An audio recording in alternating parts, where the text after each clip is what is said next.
Hello everyone, welcome back. In today's video, we are diving into a very important topic, time expressions in English. These phrases help us describe when something happens and they are essential for clear and precise communication. So, let's break down the different types of times expression and see how we can use them in everyday conversations.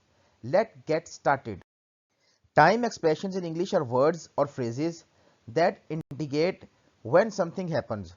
They can refer to points in time, durations, frequencies, or sequences. Let's explore each of these categories with examples. Points in time. First, we have points in time. These are specific moments when something happens. Specific moments, words like now, then, at the moment, at present, and right now. For example, I need to finish my homework right now. Clock times. Specific times of the day like at 7 o'clock, at noon, at midnight.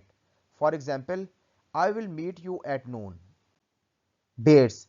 Particular days like on July 14th or on my birthday and on Monday. For example, we went to the park on Saturday. Years and decades. Years and periods like in 1999, in the 21st century, and in the 80s. For example, the internet became widely available in the 1990s. Duration. Next, let's talk about the durations, which describe how long something lasts. For example, for short periods, phrases like for a moment, for a while, and for a short time. For example, please wait for a moment. Long periods, expressions such as for years, for decades, and for centuries. For example, they lived there for a decade. Specific durations, more precise times like for 3 hours, for 2 weeks, or for 6 months. For example, she has been studying for 3 hours. Frequencies. Frequencies tell us how often something happens. For example, daily, weekly, words like every day, daily, each day. Example, he exercises every day. Terms like every week, weekly, and each week expresses weekly. For example, we have meetings every week. Monthly, phrases such as every month, monthly, and each month. For example, they visit their grandparents every month.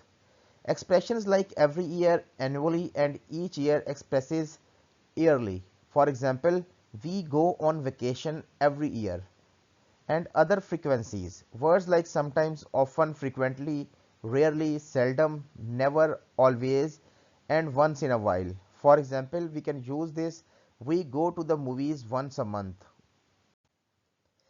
Now, sequences. Sequences describes the order in which events happen. These terms are before, after, simultaneous. Terms like before, earlier, previously, and beforehand. For example, finish your homework before you play video games. Words like after, later, afterwards, and subsequently. For example, he ate breakfast and afterwards he went for a run. Phrases such as while, as, when, and during. For example, I listen to music while I study. Next, relative time. Finally, we have a relative time which compares events to the present moment, that is past, present, future. Expressions like ago, in the past, yesterday, last week, last month, last year, formerly, previously. For example, I saw her yesterday. Terms such as now, today, currently, at the moment, nowadays, and these days represent present. For example, I am currently studying English. Future, words like tomorrow, next week, next month, next year, soon, in the future, and eventually. For example, we will arrive tomorrow. Now look at these examples. Points in time, I will meet you at noon. We went to the park on Saturday. Examples for durations, she has been studying for 3 hours. They lived there for a decade. Frequencies: he exercises every day. We go to the movies once a month. Examples for the sequences are: finish your homework before you play video games. He ate breakfast and afterwards he went for a run. Examples for relative time: I saw her yesterday. They will arrive tomorrow. Understanding and using these times expressions correctly helps in provide clear and precise information about when events occur. Practice using these expressions in your daily conversation to become more fluent and accurate in English. That's it for today's lesson on time expression in English. I hope you found this video helpful and that you now feel more confident using these expressions in your sentences.